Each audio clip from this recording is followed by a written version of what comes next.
ओम नमः शिवाय। शिव महापुराण रुद्र संहिता सतीखंड अध्याय 40। ब्रह्मानो प्रयास। नारदजी बोलिया, हे महाभाग, आप मने ए चरित्र संभळावो के ज्यारे महावीर वीरभद्र दक्षना यज्ञनो नाश करीने कैलास गया त्यारे शुं थयुं? ब्रह्माए कह्युं, ज्यारे रुद्रनी सेनाने लीधे घायल थयेला देवताओए मने दक्ष यज्ञ विध्वंसना समाचार कह्या, दक्षना मृत्युना ज समाचार आप्या तो मने घणो ज क्रोध उत्पन्न थयो अने हूँ विचारवा लाग्यो के हवे देवताओने सुखी बनावा माटे हूँ शुं करूं? दक्ष पण जीवतो थाय, तेनो यज्ञ पर पूर्ण थाय तेम करवू जोईए। त्यारे विष्णुनुं स्मरण करता ज मने ज्ञान थयुं के हूँ तेमनी पासे पहोंच्यो। विष्णुनी स्तुति करी त्यारे तेमणे कह्युं के दक्षे यज्ञमां शिवनो भाग न आपीने खरेखरो अपराध कर्यो छे। आ माटे आपणे देवताओ पण शिवना अपराधी छीए। तेथी आपणे बधा ज देवताओ शिवना चरणमां जईए, तेमना चरणे नमीने तेमने प्रसन्न करीए त्यारे ज शांति थशे, अन्यथा प्रलय थशे। आ माटे हूँ पण आप लोकोनी साथे आववा तैयार छुं। एम कही विष्णु मारी साथे कैलास धाम आववा तैयार थया। अमे लोको अलकापुरीथी आगळ ते विशाळ वट वृक्षनी पासे पहोंच्या, ज्यां दिव्य योगीओनी साथे भगवान शिव बिराजे छे। तेमनी चो तरफ तेमना गण अने यज्ञोना स्वामी कुबेर बिराजमान छे। त्यारे तेमनी नजीकमां पहोंचीने विष्णु वगैरे सर्व देवताओए वारंवार नमस्कार कर्या। तेमनी अनेक विभूतिओ अने नामोनी स्तुति करी अने कह्युं के हे महेश्वर, हे परमेश्वर, आपनी कृपा वगर अमे बधा नष्ट भ्रष्ट थया छीए। तेथी हवे आप प्रसन्न थावो अने अमारुं रक्षण करो। हे शंकर, अमने अनेक विपत्तिओथी बचावो। हे नाथ, आप प्रसन्न थईने दक्षना यज्ञने पूर्ण करो। भग देवतानी आंख पहेलाना जेवी थाय, यजमान दक्ष जीवतो थाय, पूषाना दांत मळे, भृगुनी दाढ़ी पाછી आवे। आपनी कृपाथी आ देवताओने आरोग्यनो लाभ थाय अने अमे लोको आ अविष्ट यज्ञ कर्मना आपनो भाग आपीशुं। तेथी आ यज्ञनो पुनः प्रारंभ थाय। आम कहीने मारी साथे विष्णु पण हाथ जोड़ीने शिवना चरणोमां झूकी पड्या। अध्याय 41। शिव कृपाथी दक्षनु जीवता थवुं। ब्रह्मा बोलिया के देवताओ सहित विष्णु वगैरेनी स्तुतिने कारणे शिवजी प्रसन्न थया। देवताओने धीरज बंधावता ते कहेवा लाग्या, हे देवो, सांभळो, हूँ तमारा उपर गुस्से छुं तो पण तमने माफ करूं छुं। दक्षना यज्ञनो नाश मैं नथी कर्यो, परंतु बीजानुं खराब करवानी इच्छा राखे छे तेनुं खोटुं ज थाय छे। दक्ष ते यज्ञनु शिर छे, तेथी तेमने बकरा जेवुं मस्तक हशे। भग देवता सूर्यना नेत्रथी यज्ञ भागने जोई शकशे तथा पूषाना तूटेला दांत सारा थई जशे। यजमान आपवामां आवेला यज्ञ भागनो उपयोग करी शकशे।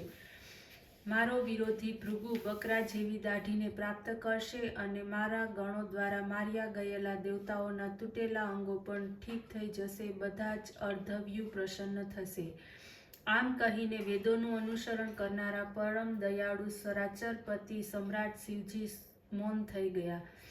त्यारे तेमनुं आ कहेवुं सांभळीने देवताओए घणी ज प्रसन्नता थई तथा बधाए शिवजीने धन्यवाद आप्या। पछी देवर्षिओ सहित शिवजीने यज्ञमां आववानुं आमंत्रण आपी ज्यां यज्ञ चाली रह्यो हतो त्यां कनखल स्थानमां आव्या। ते समये भगवान शंकरे त्यां पहोंचीने वीरभद्रे भंग करेला यज्ञोनुं निरीक्षण कर्युं। त्यां स्वाहा, पूषा, तृष्टि, धृति, सरस्वती बधा देवताओ, ऋषिओ, पितृओ अग्नि भांग्या तूट्या अने मरेला पड्या हता। यज्ञनी आ दशा जोईने वीरभद्रने बोलावी भगवान शंकरे हसता हसता तेने कह्युं, हे महाबाहो वीरभद्र, आ ते शुं कर्युं? हे भाई, जे ऋषिओने आवो कठिन दंड आपी दीधो, ठीक तो हवे तमे शीघ्र दक्षनु मृत्यु पामेलुं शरीर लावो जेणे आ यज्ञनो आरंभ कर्यो हतो। शिवे आम कह्युं तेटलामां ज वीरभद्र दक्षनु मस्तक वगरनुं शरीर लाव्यो अने तेमने सामे मूकी दीधुं। त्यारे तेने मस्तक रहित जोईने शिवजीए वीरभद्रने कह्युं के आनुं माथुं क्यां छे? वीरभद्रे कह्युं के एने तो मैं अग्निमां क्यारनुंय होमी दीधुं। शिवजीए देवताओने कह्युं के जुओ, मैं पहेला ज कह्युं हतुं ते ज थईने रह्युं। पछी भगवान शंकरे बकरानुं माथुं लईने प्रजापति दक्षना धड़नी साथे जोड़ी दीधुं। શંકરે કૃપા દ્રષ્ટિ કરી તે જીવતો બેઠો થયો. ઉઠતાની સાથે પ્રસન્ન ચિત્તથી ભગવાન શંકરના દર્શન કર્યા. તેમનું કમળવાળું હૃદય નિર્મળ થઈ ગયું. ત્યાં જ તેમણે ભગવાન શિવની કલ્યાણદાયી સ્તુતિનો આરંભ કર્યો. તેની સ્તુતિને સાંભળીને ભગવાન શંકર પ્રસન્ન થયા. પુનઃ વિષ્ણુ અને મેં બ્રહ્માએ પણ દેવતાઓ અને લોકપાલોની સાથે ભગવાન શંકરની સ્તુતિ કરી. અધ્યાય 42 સતીખંડનું ફળ. બ્રહ્મા બોલ્યા, આ પ્રાર્થનાઓને સાંભળીને શંકર પ્રસન્ન થઈ ગયા અને તેમણે બધાની તરફ કૃપા દ્રષ્ટિથી જોયું. તે દક્ષને કહેવા લાગ્યા કે હે પ્રજાપતિ દક્ષ, સાંભળો. જો કે હું સ્વતંત્ર ઈશ્વર છું, તથાપિ ભક્તોને વશ છું. ચારે ભક્તોમાં જ્ઞાની સર્વથી શ્રેષ્ઠ છે.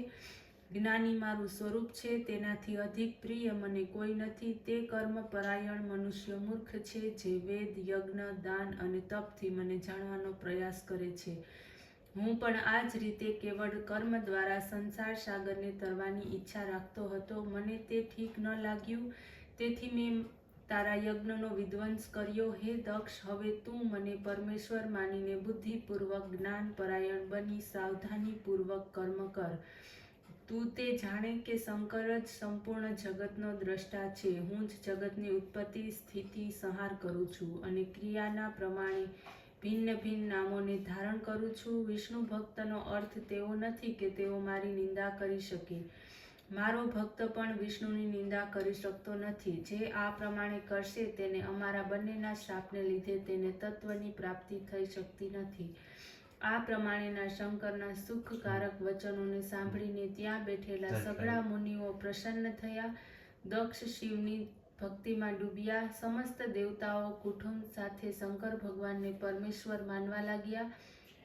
જેણે જેવી સ્તુતિ કરી હતી, શંકર ભગવાને તેને તેવું જ વરદાન આપ્યું. દક્ષ પ્રસન્ન થયા. શીઘ્ર શિવનું નામ જપવા લાગ્યા. શિવની કૃપાથી તેણે પોતાનો યજ્ઞ પૂર્ણ કર્યો. બધા દેવતાઓએ તેમનો ભાગ મળ્યો. શિવજીને પણ તેનો ભાગ મળ્યો. બ્રાહ્મણોને પણ ઘણું બધું દાન આપવામાં આવ્યું. દક્ષે વિધિપૂર્વક ઋત્વિજો દ્વારા યજ્ઞના મોટા કાર્યને સમાપ્ત કરાવ્યું.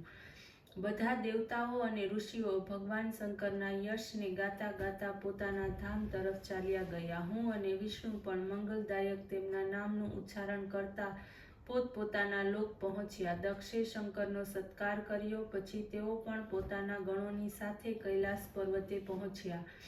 આ ચરિત્રને સાંભળનારો જ્ઞાની થઈ ઉત્તમ સુખ અને દિવ્ય ગતિને પ્રાપ્ત થાય છે.